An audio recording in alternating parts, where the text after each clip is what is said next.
예수의 부활절을 생각하면서 오늘의 이 메시지를 준비하였습니다.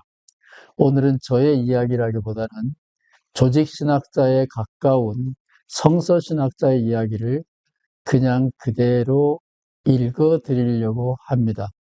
부활절 설교를 들어보지 않은 분들은 별로 없을 거라고 생각을 합니다. 교회에 안 나가본 사람들도 기독교가 부활절을 맞이하여 뭘 하는지 대충은 알 거라고 생각합니다. 저는 옛날부터 기독교의 부활절 그러면 만우절을 생각했습니다.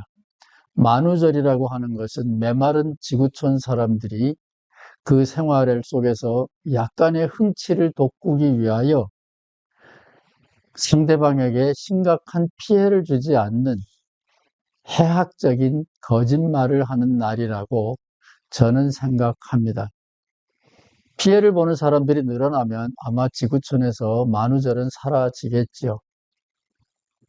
기독교의 부활절, 저는 그것이 마치 만우절 같습니다. 별로 남에게 해를, 상처를 주지 않는, 그러나 알고 보면 거짓말을 즐기는 날, 저는 그렇게 생각하고 그 거짓말 내용은 무덤 문이 열렸네, 그런 거라고 저는 생각합니다. 이런 만우절 노래 이제 그만 불렀으면 좋겠습니다. 정직한 신앙을 찾아가는 길이 가능한데 왜 만우절 신앙을 계속 추구해야 할까요? 거의 조직신학자에 가까운 성서신학자가 여기 있습니다. 도미닉 크로산이라고 하는 신약학자인데 그분이 쓴 두 책은 거의 비슷한 메시지를 담고 있습니다.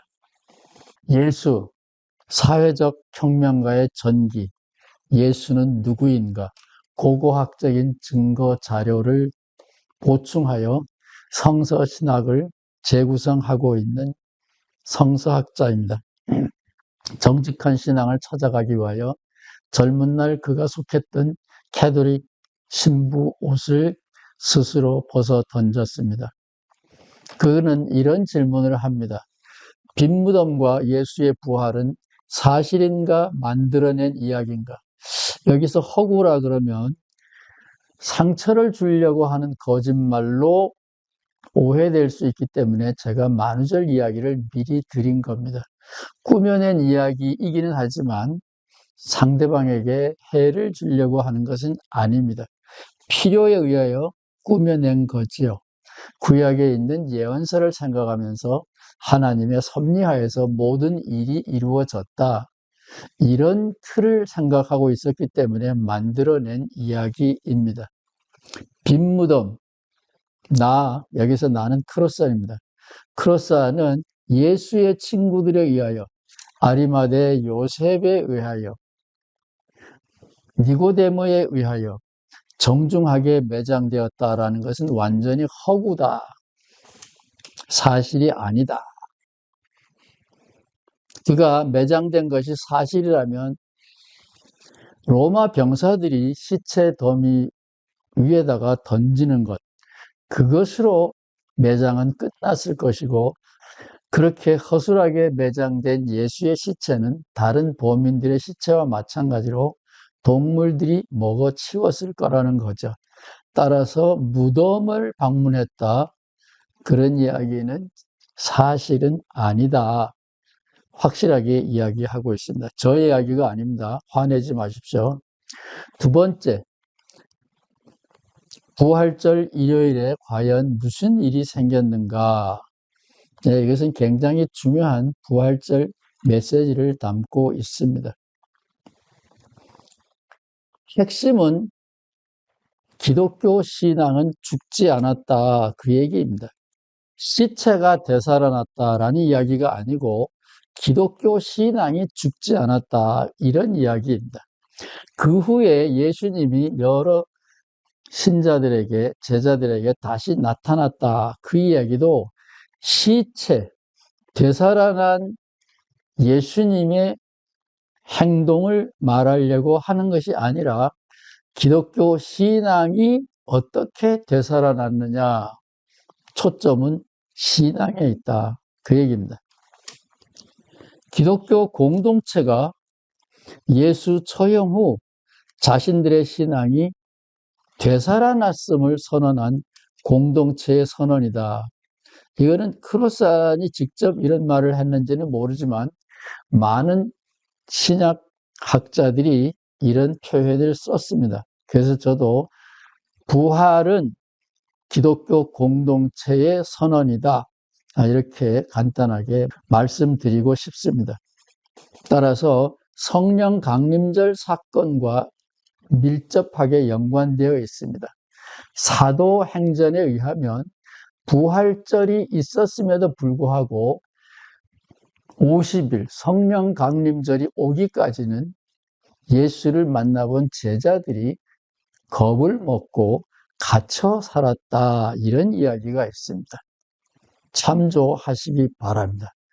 예수님을 만났으면 그들이 나가서 활발하게 전도했어야 되는데 오히려 여전히 죽음의 공포 속에 갇혀 있었다.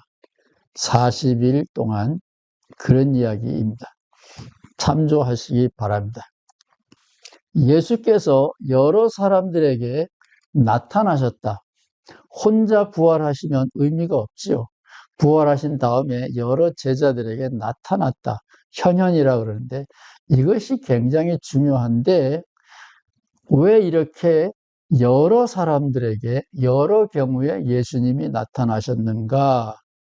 여러분 아마 이 이야기는 처음 들어보셨을는지도 모르는데 초기 기독교의 내에 권력 다툼이 있었다. 누가 우두머리냐, 누가 수괴냐, 이런 권력 다툼이 있었고 그 내부의 갈등 상황을 반영하는 것이 여러 경우 여러 사람에게 나타난 예수의 현현 사건이다.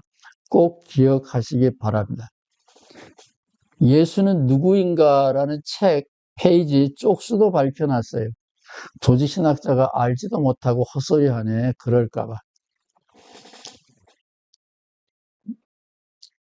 예수님은 평등 공동체를 지향했는데 예수의 제자들은 남자들이 헤게모니를 장악하고 남자들 사이에서도 서열 다툼이 있었습니다. 첫 번째는 베드로, 그 다음에는 사랑하는 제자 요한, 그 다음에는 여인들 다 제끼고 나중에는 예수님의 동생 야고보가 우두머리가 되고 이 모든 것에 대해서 썩 물러거라. 나 바울이 예수님을 제일 잘 안다. 예, 이런 권력 투쟁이 예수님의 현현 사건의 이야기다.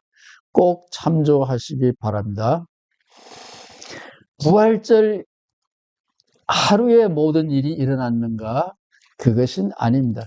여러 해를 걸쳐서 일어났죠. 바울은 3년 내지 7년 후에 예수님을 체험했는데 사도행전에 의하면 예수님의 제자들은 40일 동안 예수님을 만나봤는데 3년 내지 7년 후에 나타난 사도 바울이 너희들의 예수 체험은 가짜야, 내가 진짜야. 이렇게까지 말하고 있습니다. 꼭 기억하시기 바랍니다. 예수님을 만났다. 예수님이 나타났다. 그 얘기는 권력 투쟁과 연관되어 있다. 꼭 기억하시기 바랍니다. 지금도 살아있느냐? 하나님의 능력이.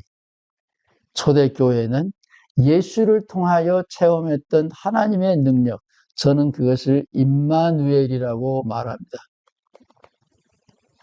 임마누엘, 하나님이 나와 함께 계신다 하는 이 임마누엘 체험이 지금도 계속된다. 이것이 부활절 메시지의 핵심입니다.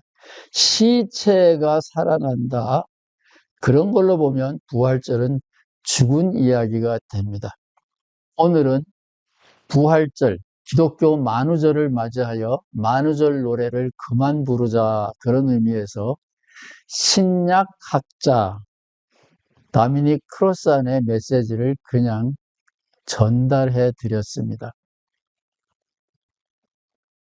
불편하셨나요? 그래도 다음에 또 뵐 수 있으면 고맙겠습니다.